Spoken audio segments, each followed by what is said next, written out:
In the start, we see our protagonist is facing off with a very strong demon thinking that God is dead and humanity worshipped only gold and revered arcane engineering. Until finally, they turn themselves into slaves. Protagonist doesn't find it fair and charges to attack. When their weapons collide, a big explosion happens. But the protagonist loses. In reality, a boy was just playing the best modern apocalyptic game, Arcane Soul. Boy cursed the game saying that it's a garbage pay-to-win game.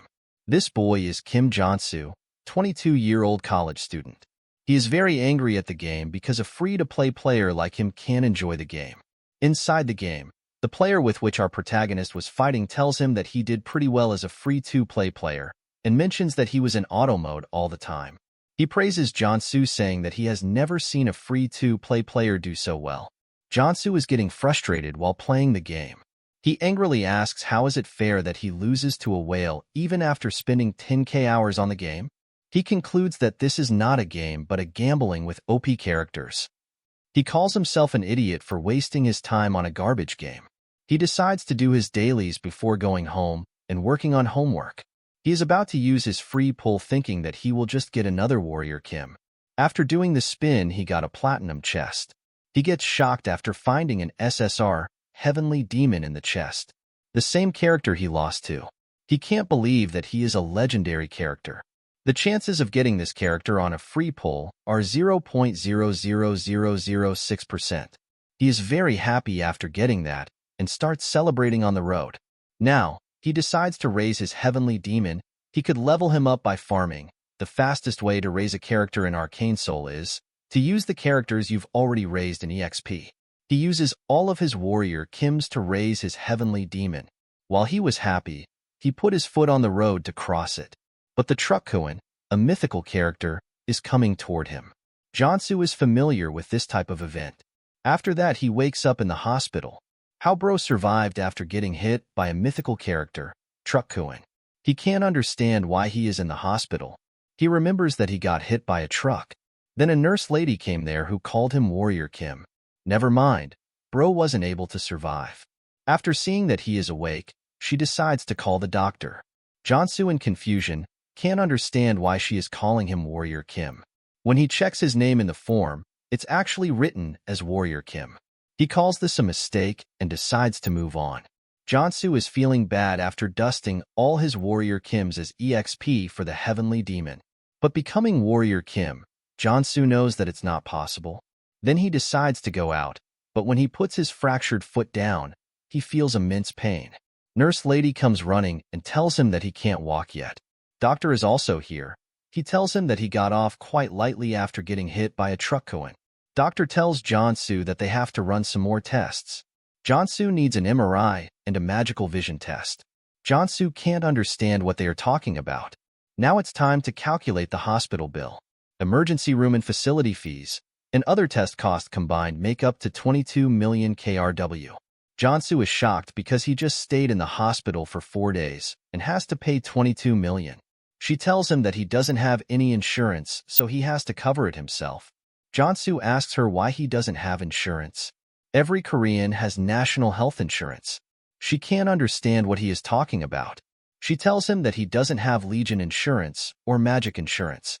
Jong-soo wasn't able to understand but suddenly remembered that he had heard these terms somewhere before. He tries to remember where he heard these things.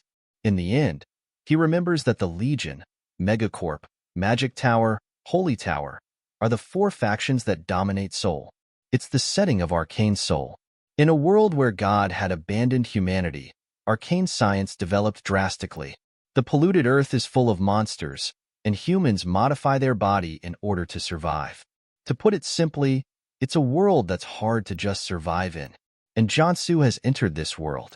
He was walking saying that he went to sleep happy because he got the Heavenly Demon, but he can't believe that he became a tutorial character. He concludes that this is divine punishment for dusting those Warrior Kims. He enters his room and mentions that this is even smaller than his previous room. Jong-soo sits on the bed and points out that his body isn't well, and he doesn't have any money. And if this is actually Arcane Soul, then soon, events like nuclear wars, dimensional rifts, or revival of the old gods will occur which will make this place a living hell. He can't understand how he ended up here, but he knows that if he stays put he will die for sure. He suddenly gets up to check something. He takes the pin and pierces his hand with it. His hand automatically healed in an instant. System message pops up telling him that he has gained the trait Wound Recovery. The reason Jansu raised the countless warrior Kims is because it's a free tutorial character. It's the only character without a base trait. However, you can unlock traits and switch them out, so you can raise warrior Kims with more freedom than any other character. For someone like Jansu who relied on strategy, warrior Kims were better than higher party characters. That means, now that he's warrior Kim, he uses his powers to recover all the wounds he took until now. He mentions that he can get any trait he wants until he works for it. In this world, you die if you're poor or powerless, or if you run out of luck. But Jansu decides to live on without letting that happen. He hunts down many monsters. He has the knowledge from wasting 10,000 hours on Arcane Soul as a free to-play player. After hunting for so long, he reaches rank 9. After that, Kim goes to player personnel. There is a person who asks him if it's really his first time at their player personnel office. Kim answers with yes and tells him that he is planning on joining the mana purification business. He is doing this because he has to earn money first for a crappy gacha game like this. Since all he has is his body, this is the only thing he can do to earn big money. Man tells him that it may be called mana purification, but it really means dungeon clearing, and he asks if Kim knows the meaning of this. This guy is player personnel director Choi. Kim tells him that he knows what that means. Choi can't believe him because there's nothing on his resume. Kim thought to himself, of course I know how crappy the work is. Contaminated mana. The reason monsters took over Arcane Soul. Dungeon clearing, the act of cleaning up trash which emits large amounts of contaminated mana. Also, extended exposure to mana can cause death. One man who is exposed to mana for a long time, something is happening to him. He asks for help, but no one comes closer. He emits a beam of light and thorns appear on his body. This is mutation. Because of this, the work is extremely dangerous. Choi accepts him in the company and tells him that he will call Kim as soon as they get enough people. Choi asks him again to confirm if he really wants to work. He tells Kim that he has seen plenty of people like Kim who enter this work for the money and return completely empty on the inside. Kim with an evil smile tells him that he doesn't have to worry, because Kim is better than Choi. Kim thinks that working so hard as a free-to-play is his expertise. After that, Kim meets the team leader. Leader's name is Deer. He asks him if he is the one joining the team. Kim replies with yes and tells him that he just came here because he was assigned to this team. Deer grabs his collar and angrily asks him if he thinks this is a playground for him. He asks him the reason for so much confidence in his eyes. He warns Kim to not beg for rescue if he gets mutated. Deer tells him that he will kill Kim as soon as he spots a little sign of him becoming a mutant. Kim calmly replies that he will keep it in mind and thinks, trying to scare the newbie in, everything is the same in game and in real life. One thing that Kim can't understand is why there is the R-rank character, Deer here. This is what he looked like before awakening. His legs were normal too. Then a person comes running and tells Deer that there's no need to do this to a newbie, because they're already short on work personnel. This guy has 5 years of experience in dungeon cleaning. His name is Hedgehog. Deer was doing that to him because he thinks that Kim will just become a nuisance for them and will not be able to help them in any means. After that, they reach their first location. Deer tells everyone that they have exactly 4 days to clean up 5 contaminated locations. Seeing Deer, Kim realizes that he is a lot harsher here than in the game. Hedgehog asks Kim to not be bothered by the Deer. He might be rough on the outside, but he's a nice guy. They are standing outside the dungeon. A rotten smell is coming out of the dungeon. Deer asks everyone to be ready because he's about to open the door. Inside the dungeon, there are low-rank monsters, contaminated slimes. Kim sees them and thinks that the base of cleaning up contaminated mana and monsters, contaminated slime. Although they're weak in combat, the reason why they're difficult is due to the fact that they won't die until you find the little mana core somewhere in their body. People can't find the mana core inside the slimes. If this fight drags on, they'll be exposed to contaminated mana. Kim runs towards the slime to attack. He jumps while holding the shovel and pierces the slime with it. He successfully destroys its mana core. Kim decides to warm up by killing slimes. He runs at full speed and defeats many slimes in an instant. Deer and others can't believe what they're witnessing. When Kim was about to kill the big one, he thought about what happened 2 days ago. Kim is on the ground finding something. After crawling for long enough, he found a coin with 500 written on it. System message pops up telling that he has obtained a trait, Treasure Hunt. This is the most important trait for character Kim. Kim is dancing after finding 1 coin. Other people are getting bothered because of him. Before monster cleaning, Kim learned a few rules while gathering a few necessary traits. Now he is finding something in the trash dumpster. System window pops up telling that he has obtained the trait, Contamination Resistance. This one was the hardest to get. The first thing that he learned is obtaining traits work the same as the game as long as you satisfy certain conditions. Second thing is you can have a total of 6 traits. At this moment, his trait slots are full. He can switch between the traits he has earned whenever he wants. By activating a treasure hunt, he can find the weakness of his enemy. That's why he's able to easily defeat this many slimes. He defeated all the slimes. Boss slime splatters around everywhere after it got killed by Kim. Deer and team take cover to not get exposed. But Kim is fully covered with slime and says that his hard work is paying off. Nothing is happening to Kim because of his trait, Contaminated Mana. At the end of the day, Kim takes the bus to go home. He realizes that even with all the traits working all day is very hard.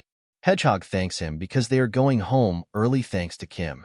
Hedgehog sits beside him and asks him if he wanted to awaken like Deer. Kim replies saying, "It's nothing like that. He just knows how to work a shovel thanks to his military experience." Suddenly, horns came out from the hedgehog's head. Kim sees them and thinks that his mutation symptoms are getting worse. Looks like he has been exposed to too much contaminated mana. Kim advises the hedgehog to get some rest tomorrow because he doesn't look well. Hedgehog is doing this to not face his debt collectors, so he decides to become mutant rather than facing his debt collectors. Kim now understands Hedgehog's reasons for doing this, because most people have this same reason for doing this job. For days later, they finally completed their work. Everyone is tired because of monster cleaning. Hedgehog's health is getting worse as he is getting exposed to more contaminated mana. Kim remembers telling the hedgehog to not push too much, but he never listens. Deer comes to Kim and tells him that he looks ready to go. Deer never thought that Kim would do his work properly, but Kim did better than anyone. Kim thanks Deer for praising him. Thanks to the new traits Kim earned while monster cleaning, this kind of work is now easy for him. Deer is holding perfectly because he's R rank. Hedgehog's health is getting worse. Deer runs towards him to check the situation. Hedgehog completely turns into a big mutant. Deer are on the ground unconscious. Kim has to defeat him if he wants to get out of here. Since all the new traits he has are specialized for monster cleaning, there's nothing that will help him in combat. Here Kim realizes that he's screwed. Mutant attacks Kim and sends him flying. He hits the ground and gets pretty injured. Kim realizes that the power difference between him and the mutant is too big. That's why he might die here. System message pops up and tells him that he has obtained a new trait, Endurance. Kim remembers that he has traits. He decides to not give up. To survive, he must think how he can defeat that mutant. First, he needs to delete some traits. Strength trait will be helpful for him for now. Mana Heart will help him control mana. And Endurance will reduce all damage he takes.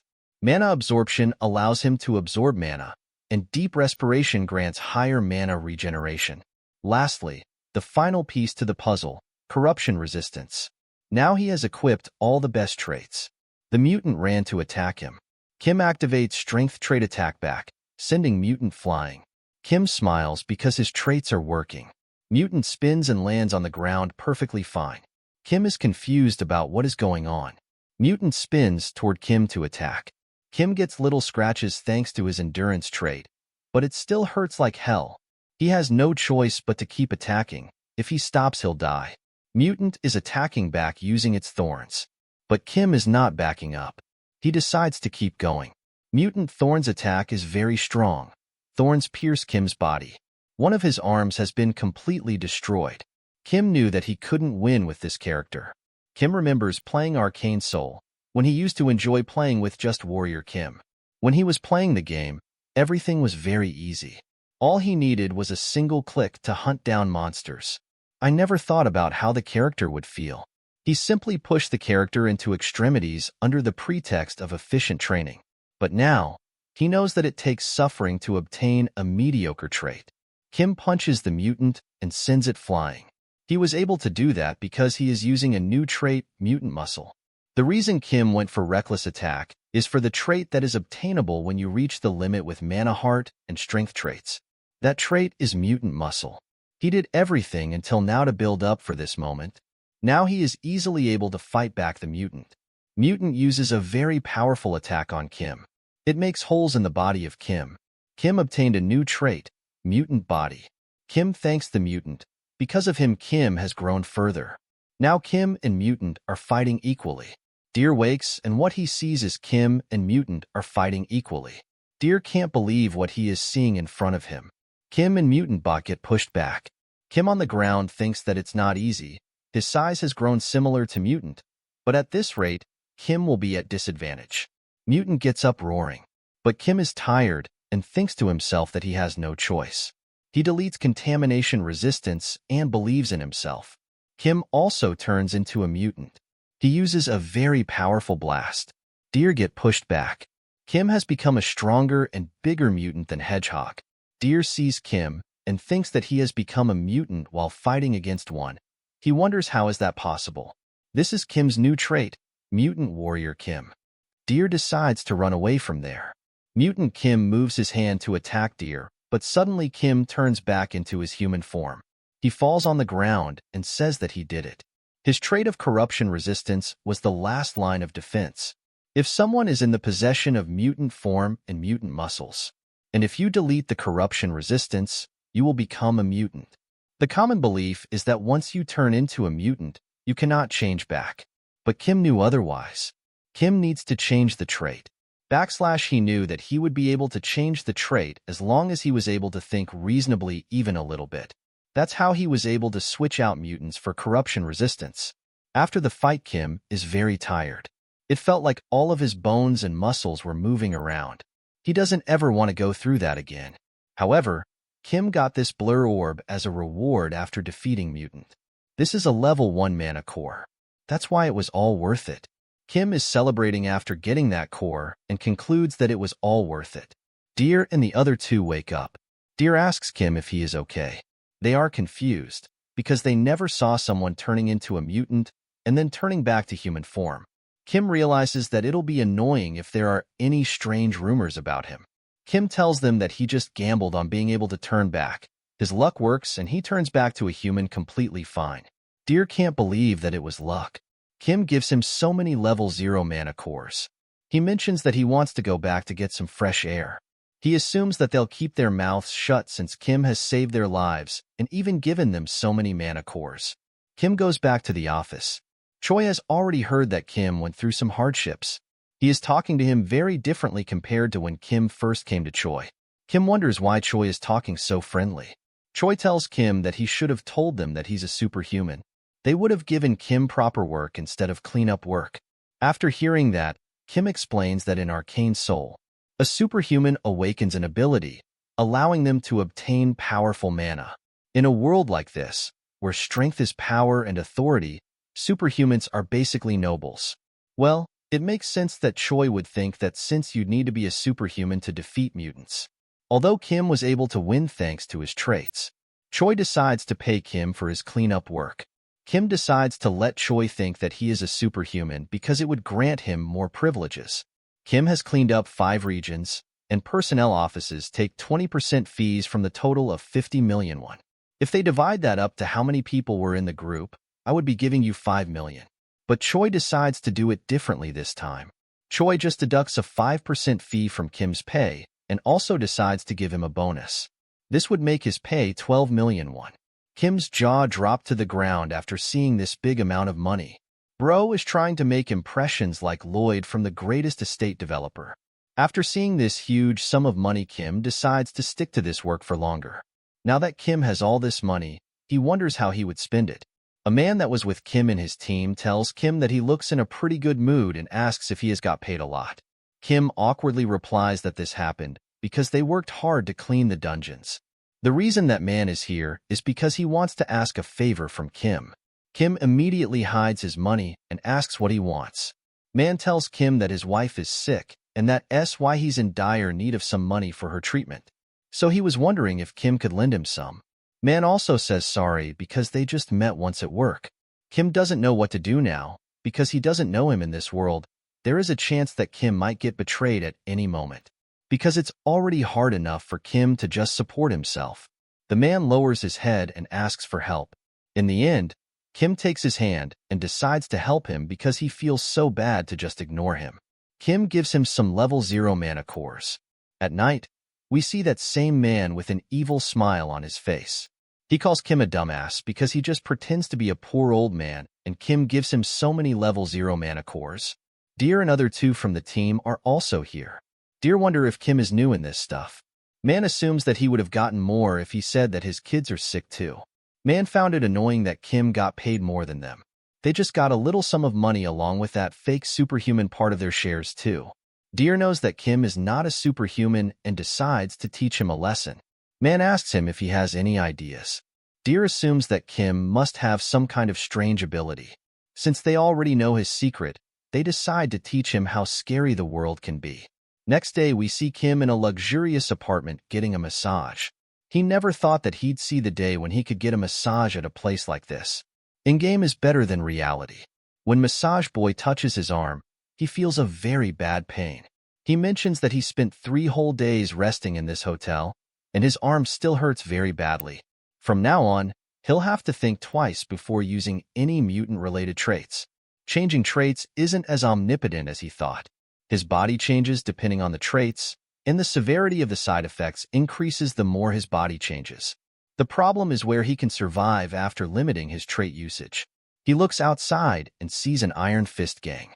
He guesses that they are still going around with that air of arrogance. He explains that Arcane Soul is dominated by local gangs rather than by law. It's only natural since there are too many monsters around, and people have to depend on superhumans. Kim did manage to survive the first bit. He says that it'd be foolish to only depend on traits in such a dangerous place. With an evil impression, he concludes that it's time to get some items. After that, we see Kim in Seoul Miscellaneous Store. A girl who works there asks him if he is here to sell some stuff. Kim tells her that he has some byproducts from monsters. Before hearing anything, the girl first mentions that she doesn't buy any level 0 mana cores. Kim tells her that he already knows this. Kim takes out the level 2 mana core and tells her that he wants to sell this. Water starts coming out from her mouth after seeing that. Kim felt good after seeing her surprised. He grinds for this level 2 mana core in the hotel room the whole night. He fused everything he had to get this mana core. Mana core price differs depending on the level, so level 2 mana core will be sold at a very high price. She bought it for 4.77 million won. After taking the money, Kim asks her if she sells any weapons or armor here. She replies with yes and decides to show Kim some weapons. Kim gets very surprised after seeing the armory. There are so many weapons like rifles and swords with many other things. All the basic items that Kim has used in the game are here. Kim concludes that it's time to gear up. Then we see Kim walking on the road with a bag full of rifles. A scared girl calls him from behind and asks him if he is a mercenary because she needs some help. Kim tells her that he is not a mercenary, so she should look for someone else. She takes out so much money from her bag and tells Kim that she is here on business, but the Iron Fist gang scares her. So she wants Kim to protect her on her way to her lodging. Kim sees the money and thinks that getting 500,000 for a bodyguard job feels like a daily quest. Kim decides to give it a try because he is all geared up. Kim puts his hand on her shoulder and tells her that he can't ignore a lady in danger. Girl thanked him. They both are walking in an empty alley. While walking, Kim wonders why she is staying in such a shady place. Because Kim has noticed that not even an ant is here. She takes a turn. That place is really dark. She tells him that they are almost there. Kim mentions that it's really dark, that's why he can't see anything here. Then a system window pops up telling that Kim has obtained a new trait, night vision. Now Kim can see everything clearly. And the first thing that he sees is that a girl is pointing a gun at him. Girl realizes that Kim is much more cautious than she expected. Kim has many questions in his mind, like who is that girl, why she is pointing a gun at him after appointing him as a bodyguard, and if this is a trap. When he looks behind, he sees Deer standing behind him. Other team members are also here. Kim asks them to tell him the reason for deserving this. Deer tells him that there is no reason. They are doing this because he just looked dumb. Before the Deer finished, Kim threw his bag, pushed aside the girl, and ran away. Deer orders the girl to shoot him. When a girl shoots the bullet at Kim, Kim got hit by a bullet and fell down. When Deer sees Kim, he tells the girl that she was supposed to hit his leg, not torso. She says that it's better than him getting away. Deer wonders if he is dead. Girl mentions that Kim returned to being human after turning into a mutant, so some mage would be willing to buy Kim's dead body. They would have gotten more money for capturing Kim alive. Man suggests that they should check his equipment and bag for now. Deer also agrees with him and decides to do that. But then he noticed that Kim had disappeared from there. They get very shocked. Something hit that old man from behind. Deer wonders if Kim is still alive. Kim himself replies saying that he can't die by a person who repays kindness with a betrayal. He survived because he exited the store after wearing the bulletproof vest. Thanks to that, he obtained the trait he needed. The trait that he obtained is called playing dead. Since Kim has broken the streetlight, they can't see anything. Kim appears behind the Deer and asks if he is looking for him. He decides to take Deer's life because he was the one who saved it in the first place. Deer get hit on the face. When the Deer tries to fight back, he gets one more hit on the face. Kim asks him if killing his savior is the right thing to do. Then the girl spots Kim and shoots at him. Kim gets hit and thinks that he was too careless. In Arcane Soul, the scariest thing isn't monsters or mutants, but people. Kim was too naive and trusted people too easily. He decides to not make the same mistake again. He takes out the gun and shoots at the girl. Then he shot the second one. Now everyone is down. Kim decides to kill Deer first to be safe. But the Deer appears behind him and lands a very powerful kick. Kim notices that the Deer's leg has transformed. This happened because the Deer had awakened as a superhuman. Kim wonders if he managed to awaken in that short period of time and calls this game a shitty game. He explains what superhuman awakening is. Since all playable characters are able to go through superhuman awakening, it's considered the basic growth system of this game. According to the world within Arcane Soul, a level 1 superhuman is strong enough to threaten an ordinary civilian holding an automatic rifle. In other words, Kim has to deal with a superhuman with nothing but his ordinary body. Deer disappear from there. He was able to do this because of his traits. Deer's traits are stereoscopic movement and kicking. Deer used stereoscopic movement to move freely in any direction. He used his movement to walk on the walk. He used his very powerful kick to attack Kim, but Kim was able to dodge it. Without wasting any time, the Deer goes for the second kick. But this time, Kim didn't dodge. He used an expandable baton to stop the Deer's kick. A few hours ago at the armory, Kim wonders if buying a gun would be worth it. Since Warrior Kim is a warrior class character, even if Kim were to grow stronger, there's a limit to how effectively he can wield a gun. Just in case, he bought a warrior class weapon too. Each character has weapons and traits that are more effective for their class. That's why in order to win against Deer, Kim needs to use a close-range weapon and traits fit for a warrior. Kim strikes down a Deer with his baton. And because of that, Kim has acquired a new trait, Strike. This is Kim's first-class specific trait. Kim uses many attacks, but Deer was barely able to dodge all of them. Deer was about to attack Kim with a very powerful kick. Kim can't dodge this now, so he decides to take the hit head-on even if it means breaking some bones. But he can't go back after coming this far. Kim keeps attacking Deer with his baton. He obtained a new trait combo. This is the best warrior class trait for early stages. He uses strike and combo traits together and attacks Deer again and again. In the end, Kim won the battle. Suddenly, a red aura starts coming out from Kim's body. He wonders what this is. His entire body is getting filled with pain. An explosion happens there. He wonders if today is going to be the day when he learns the cruel truth of Arcane Soul. Yellow aura has surrounded Kim's body. Now Kim has successfully awakened into a level 1 superhuman. He gets very happy and tries to make a face like Lloyd. He was rolling on the ground saying that not only he is going to get high-paying mercenary offers, he'll also get low-interest bank loans. Then a guy arrives behind him holding a literal bazooka in his hand.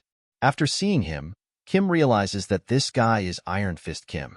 He is the second basic character given in Arcane Soul after Warrior Kim, a character from the reinforced soldier class who uses firearms as their primary weapon, specializing in shooting using a prosthetic arm.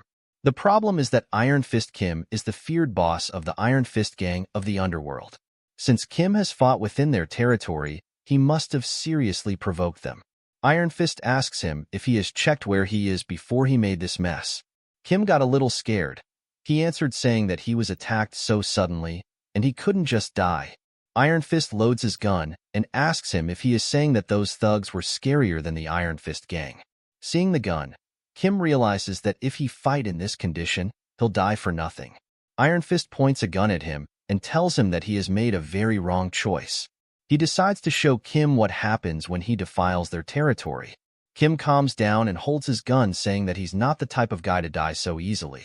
Kim presses the trigger and shoots himself. Iron Fist couldn't believe that he just pulled the trigger on his own. After getting hit, Kim unlocked a new trait, regeneration. Seeing Kim healing like this, Iron Fist praises his ability. Kim smiles and thinks to himself that the upgraded version of the wound recovery trait, regeneration, it's a trait obtainable once you become a level 1 superhuman. It'll be over for Kim once they start looking down on him, so he'll go with the buff tactic. Kim points at the thugs that he took down and tells Iron Fist that he didn't survive out of luck. He tells Iron Fist that he doesn't care who he is. If he messes with Kim, he better brace himself. Iron Fist asks if Kim is his name and tells him that he liked his guts. Iron Fist decides to let him go, but in return, Kim owes him a debt now. He said to Kim, "You already know what that means." Kim tells him that he will remember this and wonders if Iron Fist has recognized him. Then Iron Fist advises him to work together on a job next time. Kim already knows that he isn't the type to betray someone and decides to shake hands. After that, at Jamsil Superhuman Tower, Kim is inside the tower. Seeing the beauty of the tower, he realizes that he had no idea how spectacular the tower is when he looked at it in-game. Kim looked around and said that it's completely different from his town. Then a girl welcomed him, saying, "Thank you for visiting the Superhuman Tower." She asks him politely about his work here. Kim blushed after seeing how beautiful this girl is. But she also seems familiar to Kim. He wonders if she is an NPC. Girl tells him that if he's here for a superhuman certification, he has to head to that machine in front of him to measure his mana and trait circuit. Kim thanks her and heads towards the machine, thinking that he didn't even ask for it, yet she still guided him. That's how rookie Kim looked like. Anyway, once he gets the superhuman certification, he gets to start a real life in Arcane Soul. Suddenly, everyone started looking at the ceiling, saying the Saintess is here. Kim doesn't know about the Saintess, but to Kim, it looked like just a single airship. A beam of yellow light hits the ground. Kim gets shocked seeing a familiar face. This person is none other than a boss monster, Old Father's face. Everyone is greeting this person as a Saintess. Kim thinks to himself that since he's still on the tutorial timeline, she's a Saintess instead of a boss monster. But as the story progresses, it is revealed that the Order was actually a cult disguised as a religion, and they begin attacking citizens indiscriminately. Some people think that the Saintess is here for mana measurement, and some think that she is here for a level renewal. When she goes to the machine, a huge amount of aura is released that pushes everyone back. After the measurement ended, it was revealed that Saintess is 27. Her class is a priest with level 8 mana and 6-layered circuit. The 6-layered circuit means she can hold up to 6 traits. I'm not completely sure for now. Anyway, everyone was shocked seeing her stats. Kim gets very scared, thinking that this isn't time to be cheering for that. Because a level 8 superhuman can be compared to an aircraft carrier squadron, a walking national level superpower. And a superhuman with such strength will wipe out Seoul in the future. But even Kim said that now, everyone will treat him like a madman and throw rocks at him.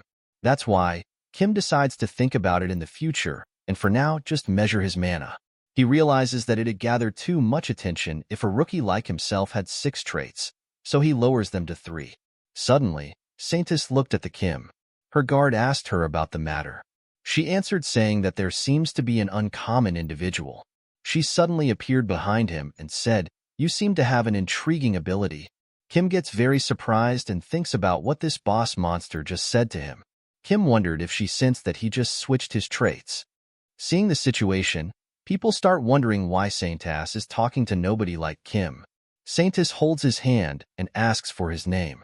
Kim introduces himself as a warrior Kim. He suddenly remembers what happens after Saintas asks for someone's name in Arcane Soul.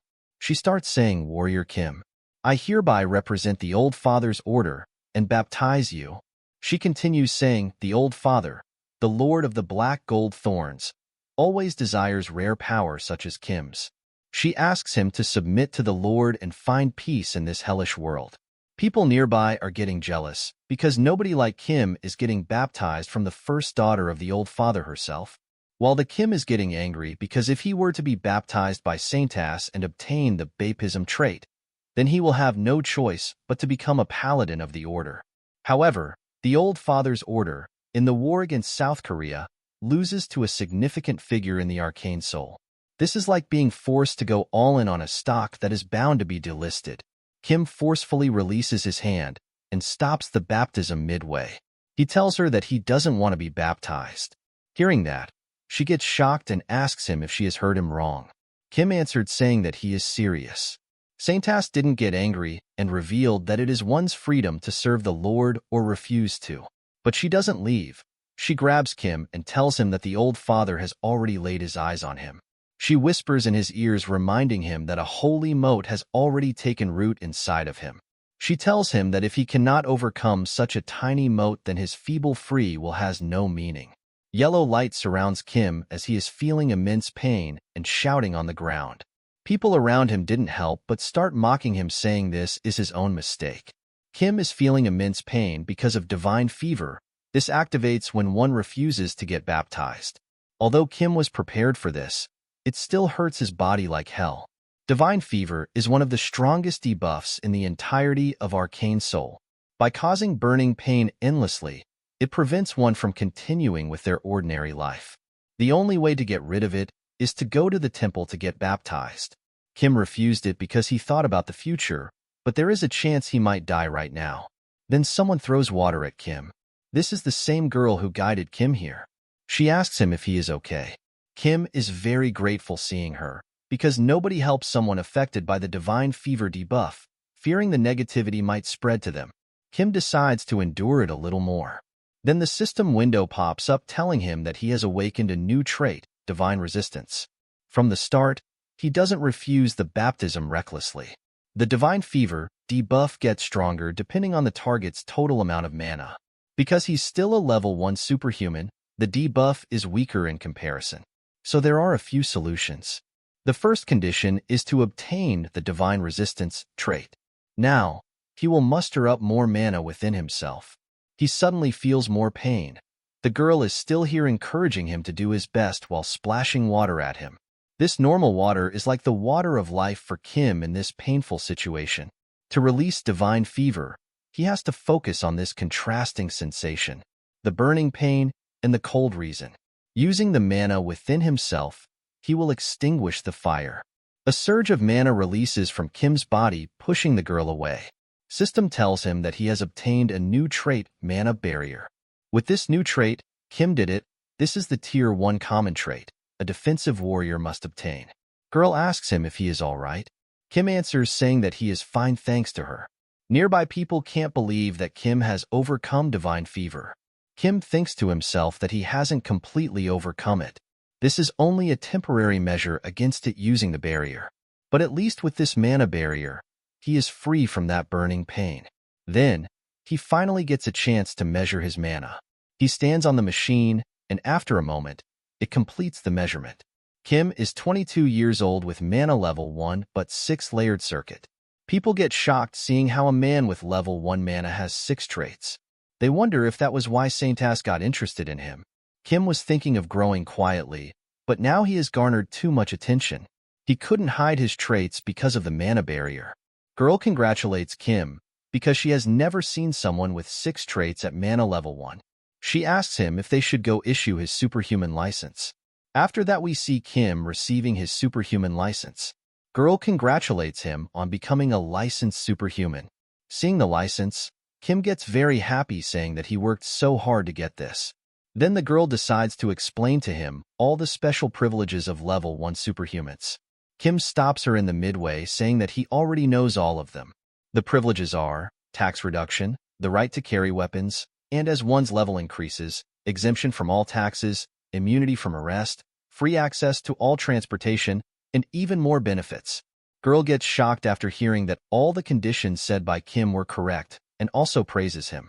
Kim was about to say that he is a game addict, but some in the midway. He lies to her that he is a doctor in superhumanology. With an awkward face, Kim tells her that he doesn't like wasting time. Because outside, many people are standing to scout Kim for their guild or for an autograph of a super rookie. He asks her if there is a way to quietly get out. She gets up and tells him that she has already prepared one. She asks him to follow her. When they reached outside, Kim thanked her for taking care of him so much. She provides him with a stealth cloak and a secret passage to get out. She tells him that there is no need to say thanks, because they have to help each other. With this, Kim gets a nice trait for free stealth. She tells him that now he just has to walk out from there. Kim has to go alone because she can only guide him until here due to the rules. Kim thanks her again, saying that this much is enough. Then they both part ways. Kim looked back thinking that he didn't know such a kind person existed in Arcane Soul. On top of that, she's very pretty, so Kim decides to repay her kindness when he becomes stronger. Then he decides to check her name as he has her business card. He gets shocked after seeing her name is Beck Soren. This is the name of one of the 3 strongest SSR rank warrior characters in the game. She's a berserker, so she always had a scary appearance. He found it strange that he found her face familiar. She always had such a scary look in game that he never could have imagined that Soren used to be such a kind person. He wonders what happened to her to become that scary Soren. After that, we see Kim working as a dungeon cleaner. After a week of dungeon cleaning, he realizes that being superhuman is not that good. He thinks that he's been cleaning up these monster caves for a week straight. He feels like he's going to die from overwork. He sighs and says that he's only finished 1 cave. But he's so tired because the efficiency is not good. It's all happening because he focused all his traits on maintaining the mana barrier. If he could customize it to specialize it for monster cave cleaning, he would have been done hours ago. He can't do any other work because of the debuff that he got from Saintas. To fix Divine Fever, he needs a rare potion named Nectar. But that potion is so expensive that this cleaning job will never earn him this much. While Kim is tired and struggling to understand what to do, Director Choi keeps on calling him. He was about to cut the call, but suddenly his evil mind worked and he got a great idea. At the agency, Kim told Choi about his powers, like having 6 traits and the one who survived Divine Fever. Choi gets so surprised that he starts treating Kim like a boss. Then Kim asks him if he has found the work that he's requested. Choi asks him to not even talk about it because it's too difficult. Because Nectar is a medicine that can only be obtained from level 5 or higher superhuman requests. Kim decides to leave after hearing that. Seeing him leave, Choi reveals that he was saying this to make an exclusive contract with him and tells him that he already got it. Hearing that, Kim smirks, thinking that if it's Director Choi, desperate for a superhuman contract, he knew he would find a request with a Nectar reward.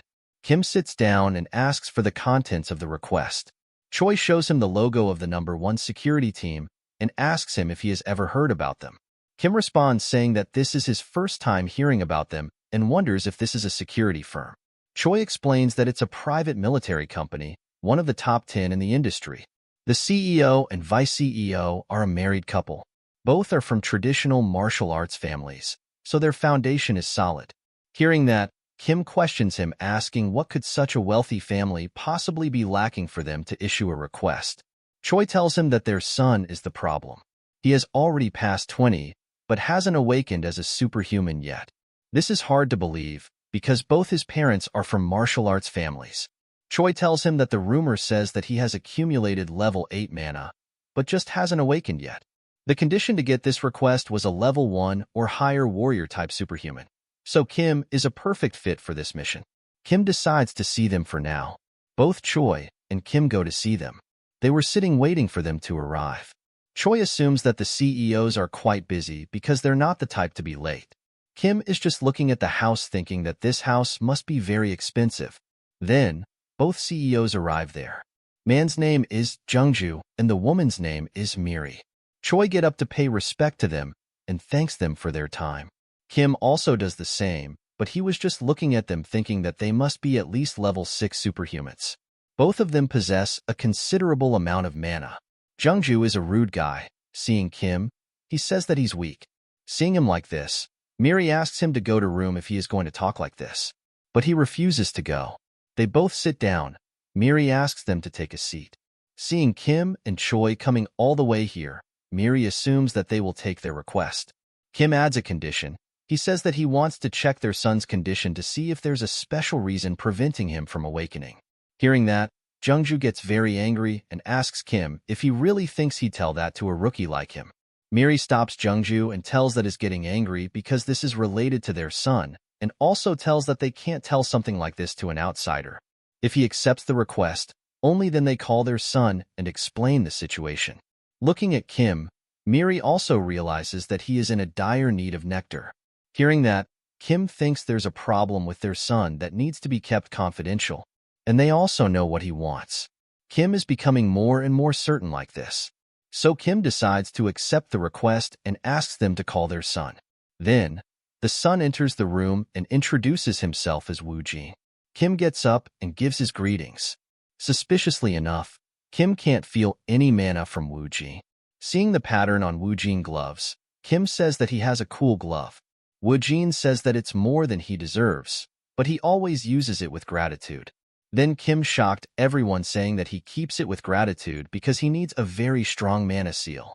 Kim explains that he became sure the moment he saw gloves. Even though it's a matter involving the critical affairs of their noble family, they deliberately set the condition to require a warrior-type level 1 superhuman and used next as bait to lure Kim. Since Woo Jin has also been baptized by the Old Father's order, that's why their son hasn't been able to awaken is because he rejected the baptism and sealed away his mana to avoid divine fever. And while they couldn't publicly announce it and were struggling with it, they must have heard the recent rumor about a level 1 superhuman overcoming divine fever and decided to seek him out. Woo Jin gets so amazed after hearing that explanation that he thought Kim is the protagonist of a detective novel, and also now there's no need for Woo Jin to explain. Kim was able to tell all this because he already knows the future. The moment he saw the picture, he got the gist of it. Because in the future, Woo Jin becomes the vanguard paladin of the Old Father's order. He refused the baptism and held out, but his parents lost their power. And so, he succumbed and joined the Old Father's order. Now the whole family is amazed. Even Jungju, who was arrogant a moment ago, is all gentle, and if there is a way for their son to escape the baptism, Kim says that there is a way. He knows this because of the 10k hours that he spent on Arcane Soul. Kim puts his hands on Woo Jin's shoulder, asking him to not worry because Kim has also goes through the same pain as Woo Jin. Woo Jin gave Kim a hug. With Lloyd-type expressions, Kim thinks that he doesn't give a damn if she's the saintess. How dare she try to baptize Kim into some lowly cult? Now her future subordinate is on his side. Before starting the treatment, Kim tells them that he wants to add a condition. They asked why he wanted to add a new condition. Kim answered saying that the difficulty of the request has increased. That's why he is adding an additional condition. Hearing that, Miri realizes that this request isn't just about mana awakening now, but overcoming divine fever. She asks him if can heal Woo Jin. He can add any condition he wants. Kim's new condition is that he wants them to teach him mountain-breaking swordsmanship. Hearing the new condition, Miri gets really angry and asks him if what he said is correct. Seeing her angry, Kim was able to feel her killing aura and was getting pushed back by it.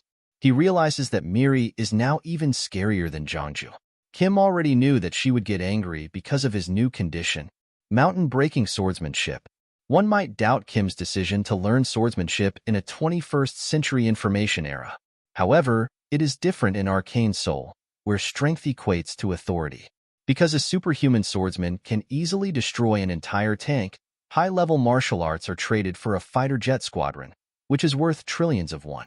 If a level 1 superhuman learns and continuously trains in the mountain-breaking swordsmanship, they can reach level 4 without any difficulties whatsoever.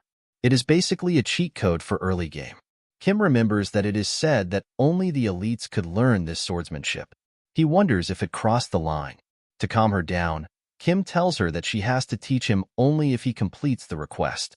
For her son, she calms down and agrees to add this condition. Then, she respectfully said that if he succeeded, she'll give him a memory chip containing mountain-breaking swordsmanship along with the nectar. Kim can't believe that it worked and thanks her. He was thinking that she is going to kill him, but the risk that he took was worth it, because now he'll get swordsmanship with nectar. Before he started, Miri warned him that if he failed to complete the request, she and her husband would be very disappointed and angry. Kim promises them that he will complete the request and decides to start.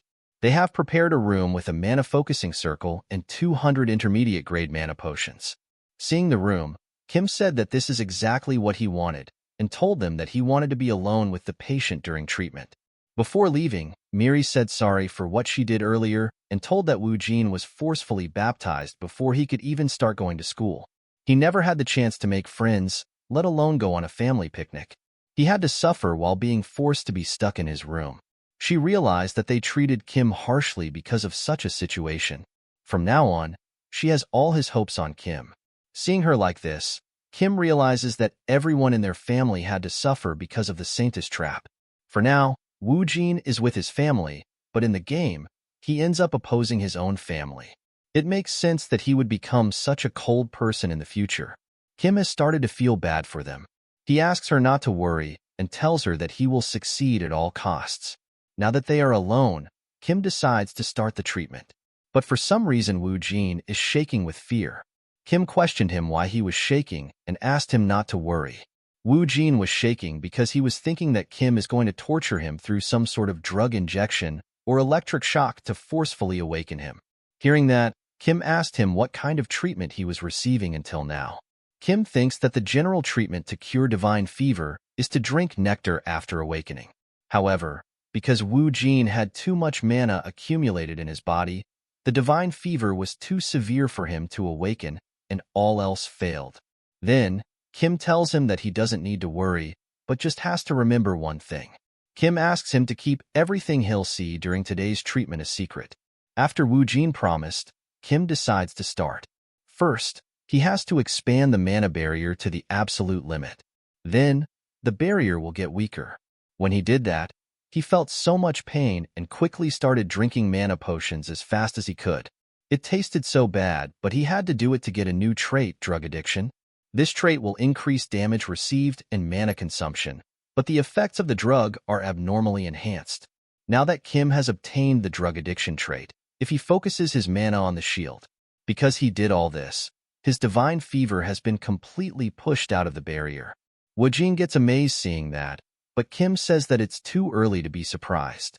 Kim asks to take off his mana sealing glove and push his hand out of the barrier. Then he just has to grab Kim's hand. Wu Jin is scared because if they did this, then divine fever will start a resonance reaction. Kim goes out of the barrier and tells him that his divine fever will be bearable because he will be inside the barrier. Kim asks him to not ask any questions and just listen to him. Wu Jin takes out the glove for the first time after being baptized. After taking off the glove, when he takes his hand out of the barrier, it emits a large amount of mana. Seeing that, Kim wonders how much mana does Wu Jin's body has. It is going to be dangerous, but Kim has to grab Wu Jin's hand. When he grabbed it, he felt immense pain. It hurts even more than when the Saintess baptized him. To him, it feels like his bones are being shattered into pieces. But he has to maintain focus and endure the pain. He starts cursing the Saintess and her divine fever.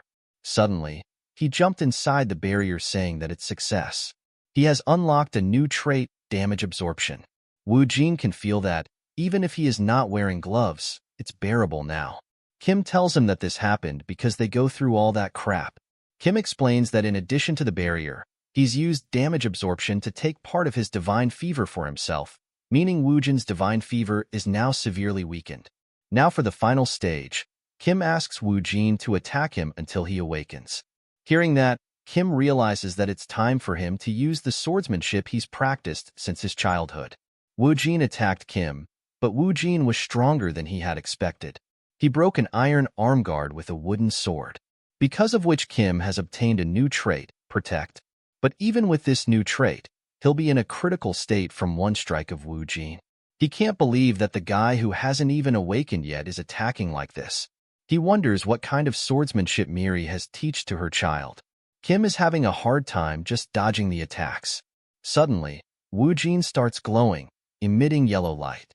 This indicated that he is really close to awakening. While Wu Jin's shine is okay, but his sword is also shining with the same color. Wu Jin has become an SSR character with the title, One with the Sword.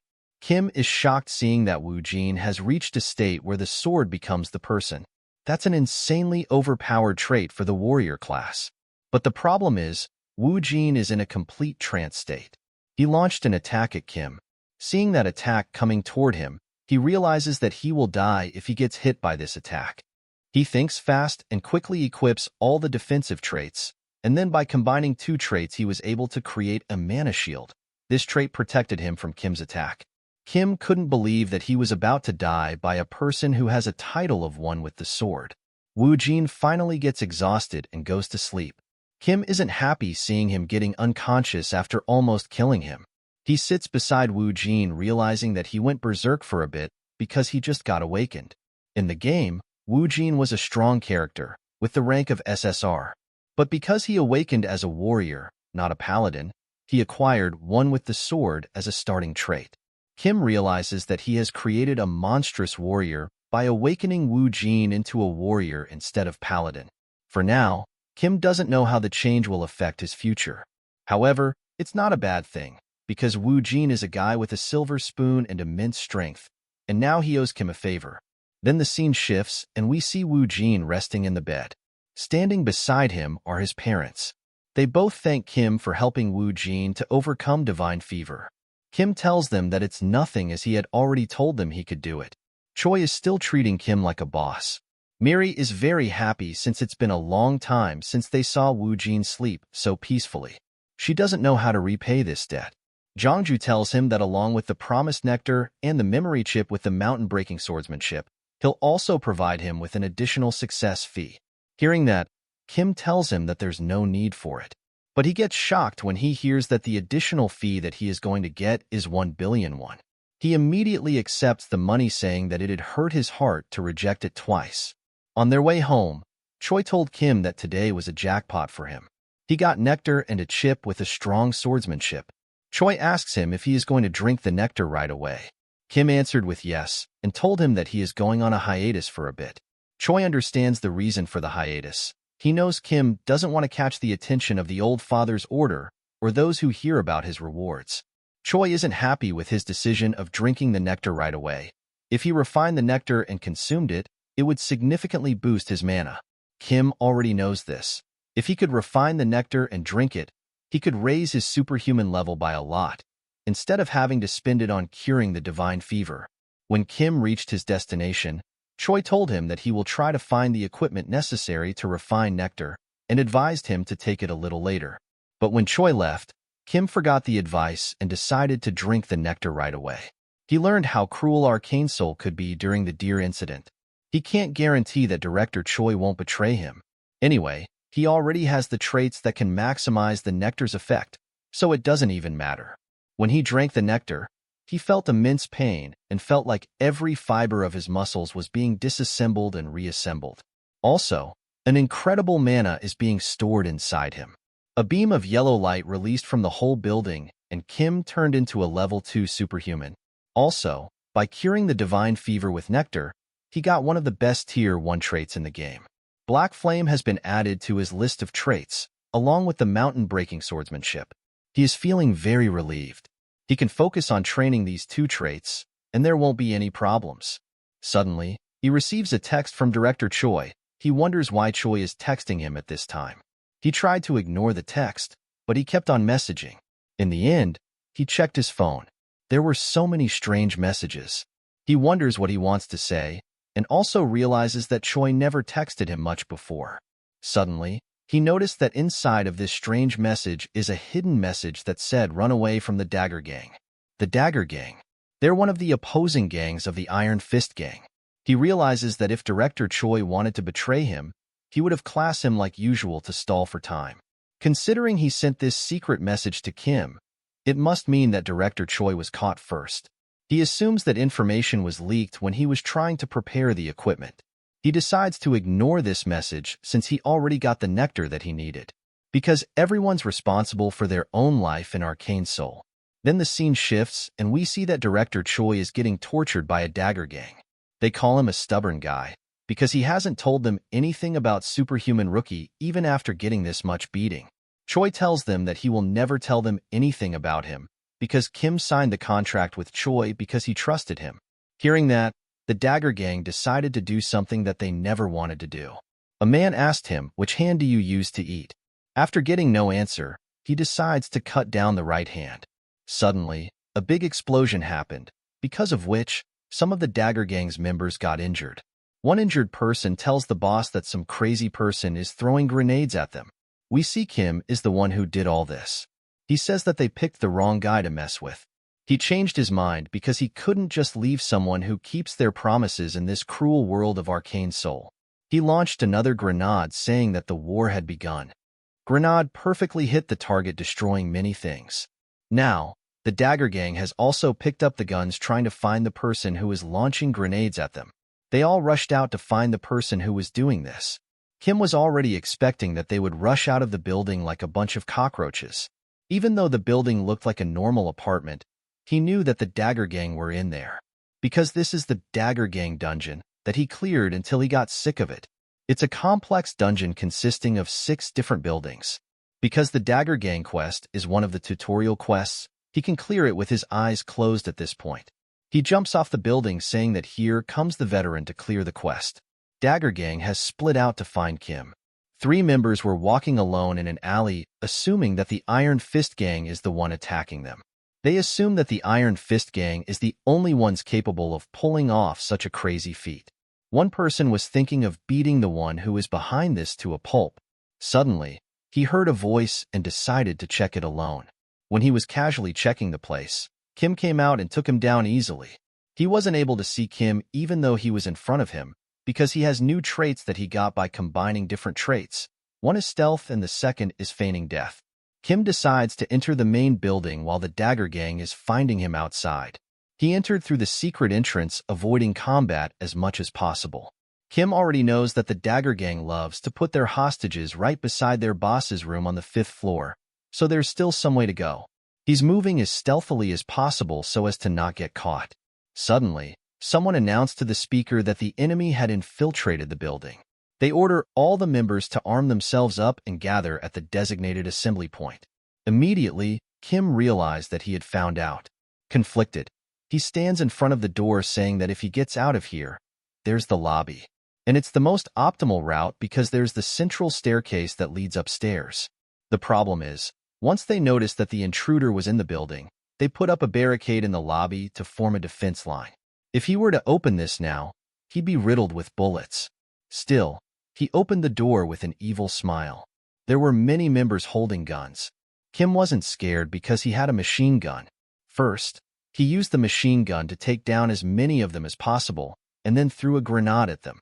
He was hiding behind the door saying that going the hard way around isn't his style, as he knew that one grenade isn't going to be enough, so he gave them more.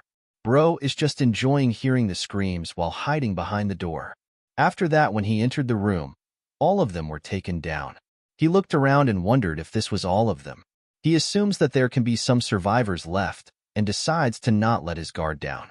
His assumption got correct as there was one person alive. He shot a bullet at him. Kim barely dodged it because of his trait, sensitive. He took that last person down. As there are no minions left now, he decides to go upstairs. He was cautiously walking up thinking that even though he has gotten to the 4th floor without anything happening, the real danger starts now. There will be gang members waiting on the 4th floor, the gambling room, right before the 5th floor, and the boss's room. When he got up, he hid behind the wall to check the scene, but he was shocked seeing that there was no one there. There's nobody in the gambling room either. He realized that something is not right here and used his trait called Focus. Upon activating, he heard a voice of something from above. Suddenly, a drone entered the room that threw a flash grenade there. Now as Kim couldn't see properly, someone came out and launched an attack at Kim with a knife. He successfully landed the attack saying, "I gotcha, you little rat." This is the boss of the Dagger Gang and is level 2 superhuman. Kim looked back perfectly fine because of his shield. He told the boss that the knife didn't go through. Startled, the boss backed up. Seeing the boss, Kim tells him that he's the one dressed up like a rat. Kim is a little worried from inside because he never expected to see the boss on the 4th floor. Even though this attack that the boss launched at him wasn't from the game, he still was able to read the pattern. Kim explains how he was able to tell the boss attack pattern. Kim thinks that the flashbang is the linked attack pattern that activates once the player enters the boss room. He had to equip the sensitive and focus traits before the boss ambushed him. As the boss of the Dagger Gang is an assassin, he has to feel where his attack will come from with his 5 senses. Boss is surprised because Kim has blocked his ambush. Kim tells him to not be surprised already and takes out his sword. He tells the boss that he will make him regret targeting him. Kim ran to attack the boss, but Kim was so slow. Boss suddenly appeared behind Kim and said, acting all cool for someone so slow. Boss throws a dagger at him, but he was able to deflect it with the sword. Kim was already expecting this kind of speed because the boss is an assassin. Kim has survived until now thanks to his sensitive and focus traits. There's poison magic imbued in the boss's dagger, so even if it just touches Kim, it will send Kim to the afterlife. Kim realizes that the longer the fight will continue, the more disadvantageous he will be. Seeing how Kim barely deflected the attack, the boss called him a lucky guy and told him that if he surrendered now, he would only take one of his arms and show mercy. Kim, who wasn't scared even a little, asked the boss to stop spouting bullshit and come at him. Boss has already realized that Kim is a gunner by seeing his lousy form holding that sword. He says to Kim that he got a big mouth for someone who can't even assess the situation. Hearing that, Kim thinks that the boss has misjudged him as a reinforced soldier as he's been using firearms until now. Boss ran to attack, announcing that he will slice Kim apart and will kill him as painfully as possible. Kim also runs thinking that he only has one chance. And that's now, while the boss has his guard down. The boss easily dodges the attack and calls Kim too slow. But something happened that the boss was never expecting. Kim swings the sword midway. Seeing that, the boss got shocked thinking about how a gunner was using a combo attack. The boss was barely able to deflect the attack with his dagger, but now he is on the ground. Kim switched his trait and told the boss that he is no longer a gunner when he switched his traits, but a class warrior armed with swordsmanship. He uses mountain-breaking swordsmanship first form named Mountain Crusher. With one attack, he made boss severely injured. This happened because the boss let his guard down. Angered, the boss throws his dagger at Kim, saying that it's not over yet. With this, the boss died, but Kim also got pierced by the dagger. He got hit by the dagger because he let his guard down at the end. After taking out the dagger, Kim realized that the poisons already started circulating through his body. He decided to switch his current traits to all the healing traits that he has. Then, he got up saying that he can endure it, but it hurts. Outside, people are still finding the intruder. Seeing those people, Kim realized that there's no time to waste. He has to get out of this building as soon as possible. At Dagger Gang's headquarters' 5th floor named Torture Room, we see that manager Choi is still all tied up and is trying to free himself. He thinks that he has to get out of here quickly. Then, Kim arrived there and asked him how he ended up getting caught. He untied manager Choi, saying that he's quite a handful. Meanwhile, Choi can't believe that Kim came all the way here to save him. Immediately after untying Choi, Kim tells him that they have to get out of here as other gang members are coming this way. When Choi got up fully injured, Kim realized that he got very injured after getting tortured by a Dagger Gang. Realizing that Choi will not be able to walk fast enough, Kim asked him to hop on his back. First, Choi told him that there's no need, but as they have to get out of here as quickly as possible, there's no other choice.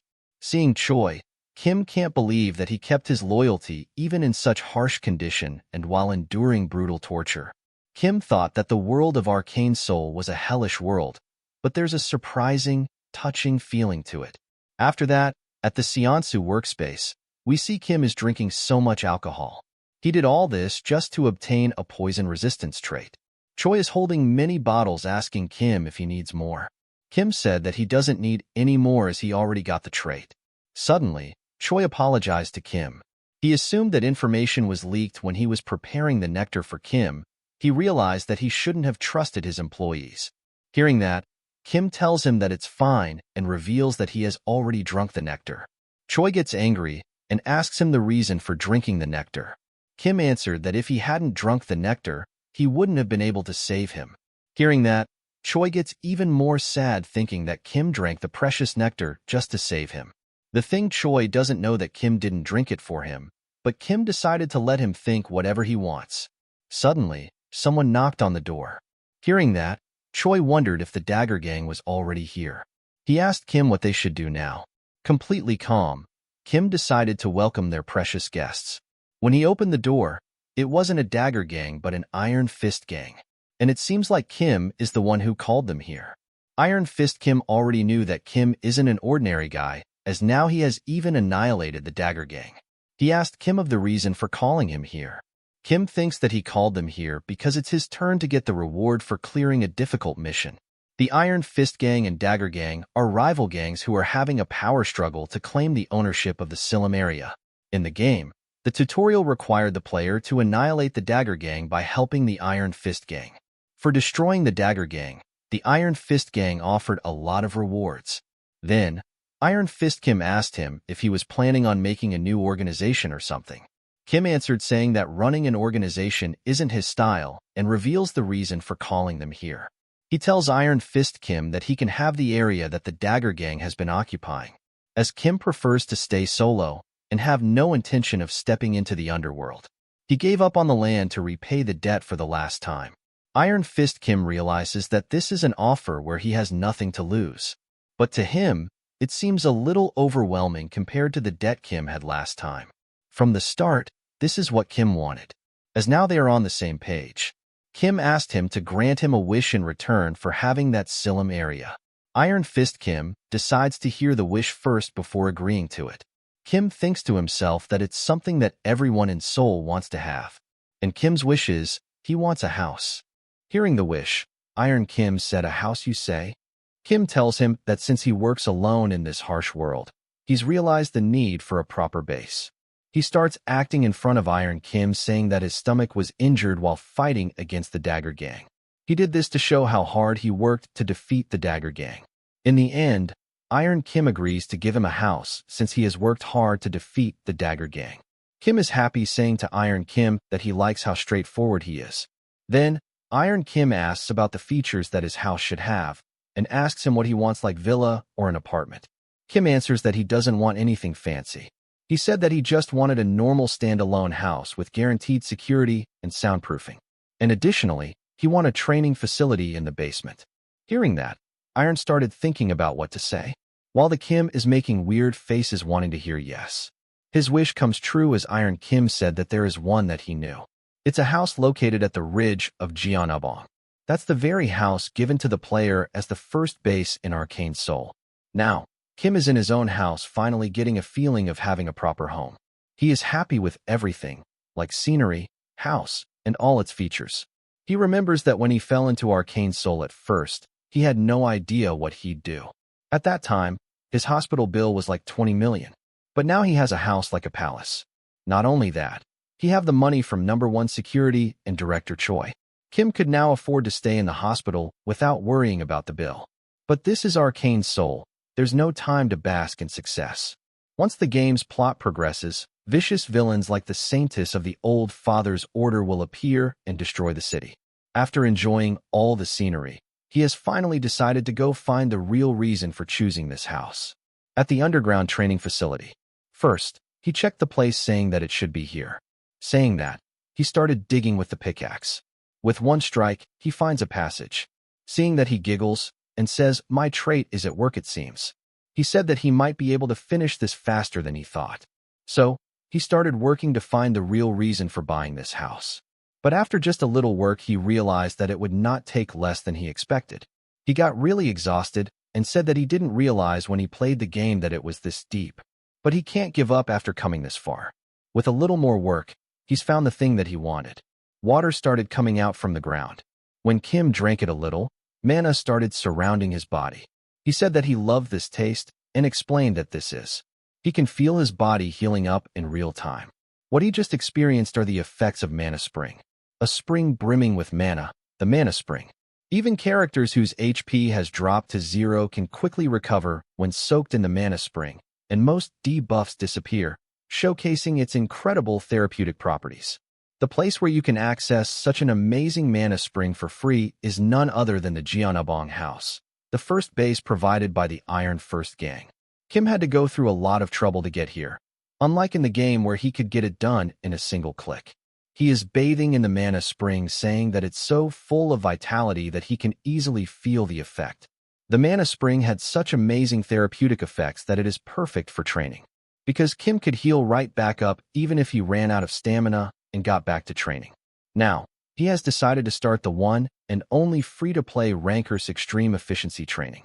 After 2 weeks, he is standing in the training room thinking that it's been 2 weeks since he locked himself up in this room for training. Now, he can activate the Black Flame with no problem. Immediately, he starts testing the results of his 2 weeks training by swinging his sword covered with mana and black flames.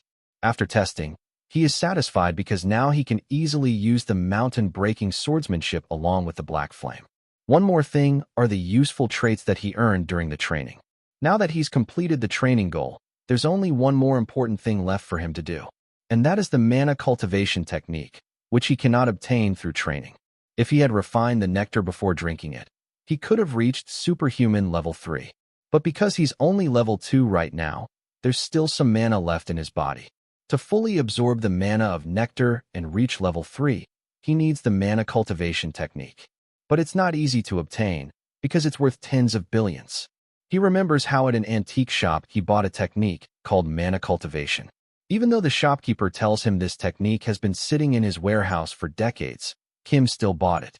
When Kim used to play this game, he assumed that he's the only person who knows that mana cultivation technique is hidden in an antique shop. Now, Kim decides to go to that same antique shop to buy it. He went there jumping and singing, "It's time to level up." Unfortunately, when he reached there, the shop was closed. On top of that, there's even a mana seal on the door so that no one can enter. Shinwon Marketplace is the place with the most shops in the area. There's nothing this place doesn't sell.